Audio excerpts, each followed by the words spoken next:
Model San ரீச்சல் அவர்களுடைய மரணம் வந்து அதிர்ச்சி அளிக்குதுங்க. அதாவது அவங்களுடைய கருப்பு கலரை வச்சு உதாசீனப்படுத்தவங்களுக்கு மத்தியில் ஸோ அவங்க வந்து பல சாதனைகளை வந்து மாடலிங் துறையில் வந்து பண்ணி காமிச்சிருந்தாங்க. ஸோ அவங்களுக்கு வயசு என்பது 26 வயசு என்பது தாங்க ஆகுது. ஸோ அவங்க வந்து பாண்டிச்சேரியை சார்ந்தவங்க தான் சான் ரீச்சல் அவங்க.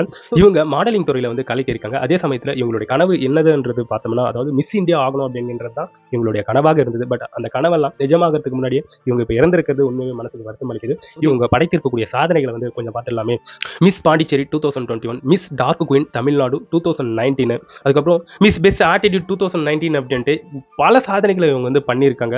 ஸோ அவ்வளோ சாதனைகளை பண்ணி இப்போ இறந்திருக்கிறது உண்மையாகவே ஒரு அதிர்ச்சிகரமாக இருக்குங்க. இந்த நிலையில் ஒரு உறுதிப்படுத்தாத தகவல் வந்து சோசியல் மீடியாலையும் சான் ரீச்சல் அவங்களுடைய ஃப்ரெண்ட்ஸ் சைடில் இருந்தும் ஒரு உறுதிப்படுத்தாத ஒரு தகவல் வந்து சுற்றிக்கிட்டு இருக்கு இவங்களுடைய மரணம் சம்பந்தப்பட்டு. அது என்னன்னு பார்த்தோம்னா, சான் ரீச்சல் அவங்க வந்து கிட்னி ஃபெயிலியருக்கு சிகிச்சை எடுத்து வந்ததாகவும் அந்த சிகிச்சை வந்து பலன் அளிக்காதால இவங்க வந்து அவங்க உயிரை அவங்களே மாய்ச்சிக்கிட்டாங்க அப்படிங்கிற ஒரு உறுதிப்படுத்தாத தகவல் வந்து இப்போ சுற்றிக்கிட்டு இருக்குங்க. ஸோ இந்த சூழ்நிலையில் அவங்களுடைய ஃபேமிலி சைட்ல இருந்து அவங்க எதனால இறந்திருக்காங்கன்னு சொல்லுவாங்க அப்படின்ட்டு எதிர்பார்க்கப்படுது. இந்த நிலையில ஒரு கலர், அதாவது கருப்பு என்பது ஒரு நிறம் தான், அது வந்து மாடலிங் துறையில வந்து யாருக்குமே தடை கிடையாது அப்படின்ற ஒரு விஷயத்த, ஒரு பிம்பத்தை உடைச்சு காட்டுவங்க தான் சான் ரீச்சல் அவங்க. அவங்களுடைய மரணம் வந்து வருத்தம் அளிக்குதுங்க. உங்களுடைய கமெண்ட்ஸை என்னோட கமெண்ட் செக்ஷன்ல பதிவு பண்ணிட்டு போயிடுங்க.